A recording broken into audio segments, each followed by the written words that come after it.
PTR Palanivel Thiagarajan எப்படி பேசுறாருன்னா, அதாவது ஒரு பதட்டம், ஒரு ஆதங்கம், ஒரு ஆத்திரத்துல பேசுறாரு. என்ன பேசுறாருன்னே தெரிய மாட்டேங்குது. மண்ணின் மைந்தர் இல்ல, அவர் வெளியூர்க்காரு அப்படின்னு சொல்லி பேசுறாரு. பிடிஆர் பழனிவேல் தியாகராஜன் சார், நீங்க மதுரக்காரர் இல்லை. உங்களுடைய தாத்தா பொன்னம்பலம் தியாகராஜன் அவர்கள் சுந்தர்சிய சங்கி அப்படின்னு சொல்லியிருக்கீங்க. சங்கி தானே, அடுத்தவங்க ஆசை ஒன்னும் ஆட்டையை போடல. இன்னொன்னு குஷ்பு சொல்றீங்க, ஜிம்னாஸ்டிக் வீராங்கனை மாதிரி பல கட்சி தாவி வந்திருக்கிறாங்க அப்படின்னு சொல்லிட்டு.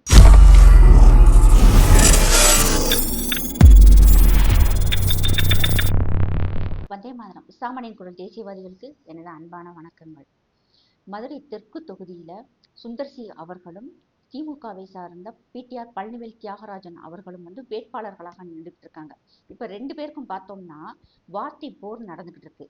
பிடிஆர் பழனிவேல் தியாகராஜன் என்ன செய்யறாருன்னா, ட்விட்டர்லையும் ஃபேஸ்புக்லையும் பேசிக்கிட்டு உட்காந்துருக்காரு. மக்கள்கிட்ட இறங்கி எங்களுடைய ஆட்சியில நாங்க என்னென்ன சாதனைகள் செஞ்சிருக்கோம், இந்தந்த நலத்திட்டங்கள் உதவிகளை கொண்டு வந்து மக்கள்கிட்ட சேர்த்திருக்கோம் அப்படின்னு சொல்லிட்டு பேசணும். அதை பேசுறது இல்ல. சுந்தர்சி அவர்கள் இதெல்லாம் கேள்வி கேட்கிறாரு. இப்படி கோயில் நகரத்தை நீங்க குப்பை நகரமாக மாற்றி வச்சிருக்கிறீங்க, சுற்றுலா பயணிகள் அதிகமாக வந்து போகக்கூடிய ஒரு இடத்தை நீங்க இந்த அளவுக்கு கேவலப்படுத்தி வச்சிருக்கிறீங்க, சுற்றுலா தலம், சுற்றுலா நகரம் தூய்மையாகவும் சுகாதாரமாகவும் ஒரு பார்க்க பளிச்சுன்னு இருந்தாதான் மற்ற வெளிநாட்டு பயணிகளும் சரி உள்நாட்டு பயணிகளும் சரி அதிகமாக வந்து போவாங்க. டூரிசம் மேனேஜ்மெண்ட் மூலமாக அரசாங்கத்திற்கு ஒரு நல்ல வருவாய் வரும். அதை ஏன் நீங்க செய்யலன்னு சொல்லி கேட்டோம்னா, பிடிஆர் பழனிவேல் தியாகராஜன் எப்படி பேசுறாருன்னா, அதாவது ஒரு பதட்டம், ஒரு ஆதங்கம், ஒரு ஆத்திரத்துல பேசுறாரு. என்ன பேசுறாருன்னே தெரிய மாட்டேங்குது. அதுல குறிப்பா பார்த்தோம்னா, சுந்தர்சி அவர்கள் சினிமா சங்கி வந்தோடனே பார்த்தோம்னா ஆர்எஸ்எஸ் அலுவலகத்துக்கு போயிட்டு வந்திருக்காரு அப்படிங்கிறாங்க. குஷ்பு அவர்களை ஜிம்னாஸ்டிக் வீராங்கனை மாதிரி இப்பயே பல கட்சி தாவிட்டு வந்திருக்கிறாங்க அப்படின்னு சொல்லி பேசுறாரு. அது மட்டும் இல்லாம சுந்தர்சி அவர்கள் மண்ணின் மைந்தர் இல்ல, அவர் வெளியூர்க்காரு அப்படின்னு சொல்லி பேசுறாரு. சுந்தர்சி அவர்கள் விளக்கம் கொடுத்துட்டாரு. அப்பா பழனி, அம்மா திருச்சி, நான் படிச்சது கோயம்புத்தூர், பிழைக்க போனது சென்னை, இனிமேல் நாங்க இங்க நாங்க செட்டில் ஆக போறோம் அப்படின்னு சொல்லிட்டாங்க. முடிஞ்சிருச்சு. ஆனா இவர் பிடிஆர் என்ன சொல்றாருன்னா, நான் மதுரக்காரன்டா, நான் மதுரக்காரன்டான்னு சொல்றாரு. இப்ப நாங்க என்ன சொல்றோம்னா, பிடிஆர் பழனிவேல் தியாகராஜன் சார், நீங்க மதுரக்காரர் இல்லை. உங்களுடைய தாத்தா பொன்னம்பலம் தியாகராஜன் அவர்கள் காஞ்சிபுரத்தை சேர்ந்தவங்க. நீங்க காஞ்சிபுரத்துக்காரர் தான், நீங்க மதுரக்காரர் இல்லை. இன்னொன்னு பாத்தீங்கன்னா, உங்க அப்பா பிறந்தது தேனி மாவட்டம் உத்தமபாளையம். அதாவது ஒரு காலத்துல உத்தம நாயக்கர் பாளையமாக இருந்த உத்தமபாளையத்துலதான் உங்க அப்பா பிறந்திருக்காரு. உங்களுடைய பூர்வீகம், நீங்க முதலியார் சமூகத்தை சார்ந்தவங்க, உங்களுடைய பூர்வீகம் காஞ்சிபுரம் தான். அப்ப காஞ்சிபுரம் உத்தமபாளையம் தான். நீங்க மதுரக்காரர் இல்லை. நீங்க படிச்சது எல்லாமே பார்த்தோம்னா உங்க அப்பா உட்பட படிச்சது எல்லாமே வெளிநாட்டுல தான். நீங்களும் வெளிநாட்டுல தான் படிச்சிருக்கீங்க. வேலை பார்த்தது, திருமணம் முடிச்சது எல்லாமே வெளிநாடு தான். உங்க மனைவி கூட வெளிநாட்டவர் தான். நீங்க ஒர்க் பண்ணது கூட நீங்க அமெரிக்காவில தான் இருந்திருக்கீங்க. உங்களுடைய திறமைகள் இந்தியாவுக்கு இப்பதான் பயன்படுது. பெரும்பாலும் நீங்க வெளிநாட்டுல தான் உங்களுடைய இளமையை கழிச்சிட்டு இங்க வந்திருக்கீங்க. இன்னைக்கு குஷ்பு அவர்கள் ஆகட்டும் ஒரு இந்திய பெண், சுந்தர்சி அவர்கள் ஒரு இந்திய பிரஜையை தான் அவங்க திருமணம் முடிச்சிருக்காங்க. இந்தியாவுல எங்க போனாலும் அவங்களுக்கு ஓட்டு உரிமை இருக்கு. ஆனா ராகுல் காந்தி மாதிரி, சோனியா காந்தி மாதிரி அவங்க இத்தாலிக்காரங்க, நீங்க ஒரு அமெரிக்கர். அதனால அவங்கள பத்தி சொல்றதுக்கு உங்களுக்கு தகுதி இல்லை. இன்னொன்னு பார்த்தோம்னா, பொன்னம்பல தியாகராஜன் இருக்காரு இல்லையா, அவர் ஒரு வக்கீல். அதாவது நீதி கட்சி இருக்குல்ல, நீதி கட்சி ஆரம்பிச்சதுல முக்கியமான நபர்கள்ல உங்களுடைய தாத்தாவும் ஒரு முக்கியமான நபர். பிற்காலத்துல பெரியார் கூட சண்டை போட்டு கருத்து வேறுபாடுனால பிரிஞ்சவர் தான். பொன்னம்பல தியாகராஜன் அவர்கள் ஒரு நல்ல லாயர். அவர் அந்த காலத்திலே பிரிட்டிஷாருக்கு நல்ல சேவகம் செய்யக்கூடிய ஒரு நபராகத்தான் இருந்திருக்காரு. அதன் மூலமாக அவருடைய செல்வாக்கு உயர்ந்திருக்கு. அந்த சமயத்துல தேனி மாவட்டம் உத்தமநாயக்கர் பாளையத்தை சுற்றி நிறைய குட்டி குட்டி ஜமீன்கள் இருந்திருக்கு. அந்த குட்டி குட்டி ஜமீன்கள்ல இருந்த விஸ்வநாத நாயக்கர் அவங்க வம்சாவளியில வந்த ஒரு ஜமீன்தாரினிக்கு குழந்தைகள் இல்லை. அவங்களுடைய சொத்துக்களை அபகரிக்கவும் அவங்களுடைய உயிருக்கும் பாதுகாப்பு இல்லாம இருந்த சூழ்நிலையில அவங்களுடைய கணவரின் மறைவுக்கு பின்பு தன்னுடைய உயிரையும் தன்னுடைய சொத்துக்களையும் பாதுகாக்கக்கூடிய ஒரு சூழ்நிலை அவங்களுக்கு ஏற்படும் போது பொன்னம்பல தியாகராஜன் அவர்களை போய் மீட் பண்ணி இதுக்கு ஒரு வழி சொல்லுங்க அப்படின்னு சொல்லி கேட்கிறாங்க. அப்படி கேட்கும் போது உங்க தாத்தா என்ன செய்யறாருன்னா, சூழ்நிலையை புரிஞ்சுக்கிட்டு நுட்பமாக அறிவோட என்ன செய்றாங்கன்னா, தற்காலிகமாக உங்ககிட்ட இருக்க சொத்துக்களை எங்களுடைய பேர்ல எழுதி வைங்க. நான் வந்து சொத்துக்களையும் உங்களையும் பாதுகாக்கிறோம். கொஞ்ச நாள் ஆகவும் எனக்கு வந்து ஏன்னா ஒரு பிரிட்டிஷாரினுடைய பவர் என்னட்ட இருக்கு. ஏன்னா அவர் வந்து சென்னை மாகாணத்தின் முதல் பிரசிடென்ட்டாக இருந்திருக்காரு. அது மட்டும் இல்லாம சென்னை மாகாணத்தின் வக்கீலாகவும் முதல் மந்திரியாகவும் இருந்திருக்காங்க. அந்த இன்ஃப்ளூயன்ஸ் இருக்கு எனக்கு. அதே மாதிரி பிரிட்டிஷாருடைய சப்போர்ட் இருக்கு. அதனுடைய காரணமாக அவர் என்ன பண்ணியிருக்காருன்னா, அந்த ஒரு ஜமீன்தாரின் கிட்ட வாங்கின தன்னுடைய பேர்கள்ல மாத்துன சொத்துக்கள் இருக்கு இல்லையா, அதை வச்சுட்டு பிற்காலத்துல அந்த பெண்ணை வந்து அதாவது நிராயுத பாணியாக கைவிடப்படுறாரு. அந்த சொத்துக்கள் தான் இன்னைக்கும் அதாவது உத்தமபாளையத்துல இருக்க நிறைய சொத்துக்கள் இவங்களுக்கு இருக்கு. யாரு? பிடிஆர் பழனிவேல் தியாகராஜன் அவர்களுடைய குடும்பத்திற்கு இன்னைக்கும் இங்க அதிகமான சொத்துக்கள் இருக்கு. நிறைய நிலபுலன்கள் இருக்கு. நிறைய இருக்கு. இது ஏன் நான் அப்படி சொல்றேன்னா, இதுக்குண்டான நிறைய ஆதாரங்களும் எங்கள்கிட்ட இருக்கு. அது மட்டும் இல்லாம சொத்துக்கள் அதிகமாக இருக்கும்போது பிரிட்டிஷார் வந்து அந்த சொத்துக்களை பிடுங்கிக்கிருவாங்க அப்படின்னு சொல்லிட்டு இந்த உத்தமபாளையத்துல இருந்த 20-30க்கும் மேற்பட்ட பிள்ளைமார் சமூகத்தை சார்ந்த மக்களுக்கு சொத்துக்களை வந்து பிரிச்சு கொடுக்குறாங்க. அதே சமயத்துல இங்கிருந்து இஸ்லாமியர்களுக்குமே வந்து நிறைய சொத்துக்களை கொடுக்குறாங்க. இதுல வந்து பார்த்தோம்னா கிட்டத்தட்ட பிள்ளைமார் சமூகத்துக்கு கொடுக்கப்பட்ட சொத்துக்களை வந்து அவர் வந்து கொஞ்சம் அந்த சட்டமெல்லாம் மாற்றி எழுதப்பட்ட பிறகு அந்த சொத்துக்களை வந்து பொன்னம்பலம் தியாகராஜன் திரும்ப வாங்கிக்கிறாங்க. அதாவது அந்த பிடிஆர் இருக்கார் இல்லையா, அவரே வந்து திரும்பவும் வாங்கிக்கிறாங்க. அவங்க திரும்ப கொடுத்துட்டாங்க. ஆனா ஒரு சில இஸ்லாமியர்கள் வந்து கொடுக்கல அப்படின்னு சொல்றாங்க. இதற்கு ஆதாரம் நான் வந்து அந்த ஊர் சார்ந்தவங்க தான். இன்னைக்கு அவங்களுடைய பிளட் ரிலேஷன் எங்க ஊர்ல இருக்கிறாங்க. அவங்க சொன்ன தகவல்கள். அது மட்டும் இல்லாம இப்ப நான் சொன்னேன் இல்லையா அந்த கதை, இந்த ஜமீன்தாரின் கதை, இன்னைக்கு வந்து தெய்வ சிகாமணி சார் அவருடைய Facebook பக்கத்துல அதை பத்தி எழுதியிருக்காரு. அதே மாதிரி இவர் சொல்றாங்க, நம்மளுடைய தியாகராஜன் சார் வந்து கை சுத்தம் அப்படின்னு சொல்லிட்டு. அப்படிலாம் ஒண்ணும் இல்ல. எல்லாமே இருக்கு. அவங்கள்ட்டயுமே இருக்கு. இன்னைக்கு இருக்கும் பாண்டியன் ஹோட்டல் எப்படி அவங்களுடைய குடும்பத்தின் வசம் வந்திருக்குன்னு சொல்லிட்டு நம்ம தேடி பார்த்தாலே நிறைய விஷயங்கள் தெரியும். இவ்வளவு சொத்துக்கள் பிள்ளைமார் வந்து திரும்ப கொடுத்துட்டாங்க. இன்னைக்கும் பார்த்தோம்னா அவங்களுடைய சொத்துக்களை பாதுகாக்க அவங்களுடைய பிளட் ரிலேஷன் ஒருத்தவங்க அவங்களுடைய குடும்பத்தின் நபர்களும் இங்க இருக்கிறாங்க. அவங்க சொந்த பந்தங்களும் இருக்கிறாங்க.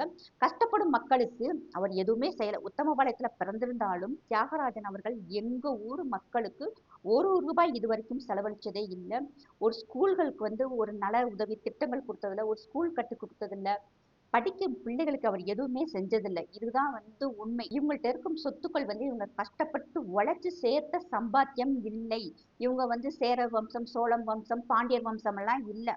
ஒரு பெண்ணிடம் அடிச்சு புடுங்கி வாங்கின சொத்து தான். இன்னும் இது எப்படி நாங்க சொல்றோம்னா, எங்க ஊர்ல வந்து ஒரு ஸ்கூல் டிஸ்பியூட் ஒண்ணு வந்தது. அந்த ஸ்கூல் வந்து யாருடைய பெயர்ல இருக்கு, கவர்மெண்ட்டுக்கு எவ்வளவு இடம், அந்த வேற ஒருத்தவங்க கொடுத்துருக்காங்க இல்லையா, அது யாருடைய இடம்னு சொல்லிட்டு எங்க ஊர்ல இருந்த சில பேர் என்ன பண்ணாங்கன்னா, தகவல் அறியும் உரிமை சட்டத்துல வந்து கொஸ்டின் கேட்டிருந்தாங்க. அப்படி கொஸ்டின் கேட்கும்போது அந்த டீட்டெயில் வருது. அதுல ஒரு குறிப்பிட்ட இடம் மட்டும் பார்த்தோம்னா பிடிஆர் பழனிவேல் அவங்க ஃபேமிலி மெம்பர்ஸ் பேர் வந்துச்சு. அப்ப இதுக்கு முன்னாடி யார் பேர் வரும்னு சொல்லி பார்க்கும்போது தான் நிறைய விஷயங்கள் எங்களுக்கு தெரியுது. அதாவது வந்து சினிமாவில் சொன்ன மாதிரி டபார்னு மனசே வெடிச்சிருச்சு. அப்ப இந்த சொத்துக்கள் வந்து பிடிஆர் பழனிவேல் தியாகராஜன் ஒரு ஸ்கூலுக்கு வந்து ஒரு இடத்த குறிப்பிட்ட இடத்த கொடுக்குறாரு. அந்த இடம் யாருக்கு கொடுத்துருக்காருன்னு சொல்லி பார்த்தோம்னா, அந்த காலத்துல கூத்துக்கட்டு மக்கள் வருவாங்க இல்லையா, அந்த மக்களுக்கு கொடுத்துருக்காங்க. நம்ம ஊருக்கு கூத்துக்கட்டு வர மக்களுக்கு பணமாக காசாக கொடுக்கறது போக இடத்த கொடுக்குறாங்க. அந்த இடத்த எப்படி அவங்க தூக்கிட்டு போவாங்க? அப்ப அந்த கூத்து கட்டும் கூட்டம் என்ன செஞ்சிருக்காங்க, இங்க இருக்கும் ஒருத்தவங்ககிட்ட இந்த இடத்த வந்து நீங்க ஸ்கூலுக்கு கொடுத்துருங்க அப்படின்னு சொல்லிட்டு பெருந்தன்மையாக கொடுத்துட்டு போயிருக்காங்க. அப்ப யாரோ ஒரு இடத்த தன்னுடைய சொந்த இடத்த பிடிஆர் ஃபேமிலி கொடுத்துருக்காங்கன்னு பார்த்தா இல்ல. அப்படித்தான் இந்த கேஸ், அப்படித்தான் வந்து நாங்க இதை பாக்குறோம். இல்ல. அப்ப இதுக்கு முன்னாடி யாருடைய பெயர் இருந்துன்னு பாருன்னு சொல்லும் போதுதான் வேறவங்களுடைய பெயர் வந்தது. அப்பதான் எங்களுக்கு தெரியுது இந்த விஷயங்கள் ஒரு ஜமீன்தாரின் மூலமாக இந்த சொத்துக்கள் வருது. அதை சுத்தி நிறைய பிள்ளைமார் சமூகத்துக்கு வந்து இந்த பேர் போய் பேர் மாற்றம் வந்து இப்படி இருக்குன்னு சொல்லிட்டு. இவர் நல்லவர் தான். நல்லவருக்கு திமுகல என்ன வேலைன்னு தான் எங்களுக்கு தெரியல. இன்னைக்கு ஒரு மேயர், மதுரையில் இருக்க ஒரு மேயர் வந்து வரி வசூல் செய்து 200 கோடி ரூபாய் வந்து ஆட்டையை போட்டிருக்காங்க. அது மட்டும் இல்ல, கவர்மெண்ட் சமுதாய கூடம் கட்டி கொடுத்துருக்கு மதுரையில. அதை பூரா ஒரு கவுன்சிலரும் கவுன்சிலர் புருஷனும் தன்னுடைய சொந்த கல்யாண மண்டபம் சொல்லி ஆட்டையை போட்டுட்டு பல வருஷமாக வரி ஏய்ப்பு செஞ்சிருக்காங்க. அந்த வருமானத்தை வந்து ஒரு குடும்பம் மட்டுமே வந்து அனுபவிச்சுட்டு வந்திருக்கு. இதையெல்லாம் கேட்க போனா அதற்கு வந்து இதுக்கும் எனக்கும் சம்பந்தம் இல்லைன்னா அது எப்படி வந்து ஒரு எம்எல்ஏ சொல்ல முடியும்? இதை நீங்க சொல்றீங்க எம்எல்ஏனா என்னன்னு தெரியுமா, எம்பினா என்னன்னு தெரியுமா, உறுப்பினருக்கு என்ன அதிகாரம் இருக்குன்னு தெரியுமா, உறுப்பினருக்கு என்ன எல்லை இருக்கு தெரியுமா அப்படின்னு சொல்லிட்டு சுந்தர் சி அவர்களை கேட்குறீங்க. பொதுமக்கள் நாங்க கேட்போம்ல, எம்எல்ஏவுக்கு என்ன வரைமுறை இருக்கு, அவங்களுக்கு உண்டான அதிகாரம் என்ன? அப்ப உங்களுக்கு வந்து ஒரு மேயர் தப்பு செஞ்சா அதை கேட்கணுங்கிற அதிகாரம் உங்களுக்கு இல்லையா? அப்ப நீங்க என்ன ஒரு அமைச்சர்? நீங்க நல்லவர். நீங்க நல்லவரா இருக்க போய்த்தான் உதயநிதியும் அவங்களுடைய அவங்களுடைய மச்சானும் சேர்ந்து செய்த அந்த 30,000 கோடி ரூபாய் விஷயத்தை லீக் பண்ணாங்க. அப்ப உங்களுடைய அந்த உண்மை வெளியே வந்த உடனே தானே உங்களை வந்து டம்மி போஸ்ட்ல போட்டு உட்கார வச்சிருக்காங்க. அப்ப நீங்க நல்லவராக இருந்திருந்தா எனக்கு வந்து உண்மைதான் முக்கியம், நேர்மைதான் முக்கியம், நான் மக்களுக்காக சேவை செய்ய வர்றேன்னு தெரிஞ்சா நீங்க உடனே அந்த கட்சியை விட்டு வெளியே வந்திருக்கணும். அதை விட்டுட்டு இன்னைக்கு பார்த்தோம்னா நான் மதுரைக்காரன், அப்ப நீங்க மதுரைக்கு என்ன செஞ்சீங்கன்னு சொல்லுங்க. அப்ப அந்த மதுரை எப்ப பார்த்தாலும் சாக்கடையிலேயே மக்கள் நீச்சல் அடிக்கட்டும், குப்பைக்குள்ளேயே எல்லாரும் இருக்கட்டும், எந்த நல உதவி திட்டம் செஞ்சிடாதீங்க. ஆனா மதுரையில மட்டும்தான் ஆடு வளர்க்க, மாடு வளர்க்க, கோழி வளர்க்க, கொக்கு வளர்க்க எல்லாத்துக்கும் வரி போட்டிருக்கீங்க. இந்த உங்க கவர்மெண்ட் வந்ததுக்கு பிறகுதான் குப்பைக்கு வரி போட்டிருக்கீங்க. இன்னும் உங்க மதுரையில காக்கா குருவிக்கு மட்டும்தான் வரி போடல, இல்லாட்டி மேல பிறந்தா அதுக்கும் வரின்னு நீங்க கேட்பீங்க. சரியா? உங்க தாத்தா காஞ்சிபுரத்துக்காரு, உங்க அப்பா உத்தமபாளையத்துக்காரரு, நீங்களும் உத்தமபாளையத்துக்காரரு தான். படிக்க போனது அமெரிக்கா, கல்யாணம் பண்ணது அமெரிக்கா, நீங்க கட்சி ஆபீஸ் வச்சிருக்கிறது சென்னை, இப்ப இருக்கிறது மதுரை. அதனால நீங்கள் வந்து பல ஊர் பல நாடு சுத்தி தான் இன்னைக்கு வந்து மதுரையில வந்து உட்காந்துருக்கீங்க. அதனால சுந்தர் சி அவர்களை நீங்க வந்து வெளியூர்காரன்னு சொல்றதுக்கு உங்களுக்கு எந்த கெப்பாசிட்டியுமே இல்ல. சுந்தர் சிய சங்கி அப்படின்னு சொல்லியிருக்கீங்க. சங்கி தானே, அடுத்தவங்க ஆசை ஒன்னும் ஆட்டையை போடல, மக்களுடைய வரிப்பணத்தை ஒன்னும் அவர் திங்கல. ஏன் இப்படி செய்றீங்கன்னு அவர் கேள்வி கேட்க வந்தவர் தான் அவர். சுந்தர் சி அவர்களை வந்து கூத்தாடி கூட்டம் அப்படின்னு சொல்றீங்க, அவங்களையும் அவங்க மனைவி. அப்படி பார்த்தா கலைஞர் ஐயா ஒரு கூத்தாடி, முக முத்து ஒரு கூத்தாடி, ஸ்டாலின் அவர்கள் கூத்தாடி, உதயநிதி கூத்தாடி, இப்ப பார்த்தோம்னா இன்பநிதி அவர் தம்பி அந்த குட்டி பையன் இன்பநிதி அவரும் கூட கூத்தாடி தானே. படம் ஃபுல்லா அவங்க வந்து டைரக்ஷன் பண்றாங்க, நடிக்கிறாங்க, எல்லாமே செய்யறாங்களே. நீங்க இருக்கிறது ஒரு கூத்தாடி குடும்பத்துலதான். அதுல இருந்து தானே உங்களை வந்து அமைச்சராக தேர்ந்தெடுத்திருக்காங்க. சுந்தர் சிக்கு வந்து என்ன கல்வி தகுதி இருக்கு, படிப்பறிவு இல்லாதவர் அப்படின்னு சொல்றீங்க. உங்களுடைய கல்வி தகுதி உங்களுடைய கட்சிக்கு மட்டும் ஏன் பயன்படலை? ஏன்னா உங்க கட்சியில இருக்கவங்களுடைய தகுதி என்ன தெரியுமா? 3வது 4வது 5வது 7வது 8வது பாஸ், 10வது ஃபெயில், இவ்வளவுதான் வந்து உங்க கட்சிக்காரங்களுக்கு இருக்கும் மினிஸ்டர்ஸினுடைய கல்வி தகுதி. ஏன்னா சைக்கிள்ல வந்து பாத்திரம் வச்சு வித்துட்டு போனவரு, இரும்பு கடையில வேலை பார்த்தவரு, பழைய துணிகளை வித்தவரு, லாரி டிரைவர், இவங்கெல்லாம் பாத்தீங்கன்னா இன்னைக்கு உங்களுடைய கட்சியில வந்து பெரிய பெரிய மினிஸ்டர்ஸா இருக்கிறாங்க. ஆனா இவர் வந்து படிக்காதவன்னு நீங்க சொல்லிக்கிட்டு இருக்கீங்க. கல்வி தகுதியை கூட விடுங்க, இந்த ஜிகே ஜெனரல் நாலேஜ்னு சொல்லி ஒரு அறிவு ஒண்ணு இருக்கும் பாத்தீங்கன்னா, அது உங்க கட்சியில எப்படி இருக்குன்னு தெரியுமா? யாரோ ஒருத்தர் நான் வந்து வேர்ல்டு கப்ல விளையாண்டு ஜெயிச்சுட்டு வந்திருக்கேன், கிரிக்கெட் விளையாண்டு ஜெயிச்சுட்டு வந்தேன்னு சொன்னதுக்கு அப்பாவுக்கு ஒரு கப்பு, மகனுக்கு ஒரு கப்பு கொடுத்து காமிச்சிருக்காரு. அப்ப இதுல இருந்து உங்க கட்சியில இருக்கக்கூடிய எல்லாருடைய கல்வி தகுதி எந்த அளவுக்கு இருக்குன்னு சொல்லிட்டு தமிழக மக்கள் ஏற்கனவே பார்த்துட்டாங்க. இன்னொன்னு வந்து குஷ்பு சொல்றீங்க, ஜிம்னாஸ்டிக் வீராங்கனை மாதிரி பல கட்சி தாவி வந்திருக்கிறாங்க அப்படின்னு சொல்லிட்டு. அப்படி பார்த்தா உங்க கட்சியில இருக்கக்கூடிய இன்னைக்கு பாதி மினிஸ்டர்ஸ் வந்து ஏடிஎம்கேல இருந்து நீங்க புடிக்கிட்டு வந்திருக்கீங்க, கூப்பிட்டு வந்திருக்கீங்க. அது மட்டும் இல்லாம நிறைய பேர் இன்னைக்கு பல கட்சியில இருந்து தான் உங்க கட்சியில வந்து சேர்ந்திருக்காங்க. ஏன்னா திமுகவுல அடிமட்டத்துல இருந்து வர்ற தொண்டனுக்கு எந்த விதமான மதிப்பும் மரியாதையும் இல்லை. இது பூரா வந்து இந்த திமுக தொண்டர்கள் வந்து புரிஞ்சுக்கிறோம். உங்க கட்சியில அதாவது பல வருஷமாக கஷ்டப்படுறாங்க, போஸ்ட் ஓட்டுறாங்க, உங்களுக்காக வெயில்ல அலைஞ்சு வேலை பார்க்கறாங்க. அந்த தொண்டனுக்கு நீங்க இது வரைக்கும் எதுவுமே செய்யல. ஆனா ஏடிஎம்கேல இருந்து வந்த அத்தனை பேருக்கும் உடனே வந்து எலெக்ஷன்ல சீட்டு கொடுத்துடுறீங்க, ஜெயிச்ச உடனே மினிஸ்டர் போஸ்ட் கொடுத்துடுறீங்க. ஆனா உங்க கட்சியில அடிப்படையாக வளர்ந்து வளர்ந்து ஒவ்வொரு போஸ்டா கெஞ்சி கதறி மேல வரதுக்கு நீங்க எதுவுமே செய்யல.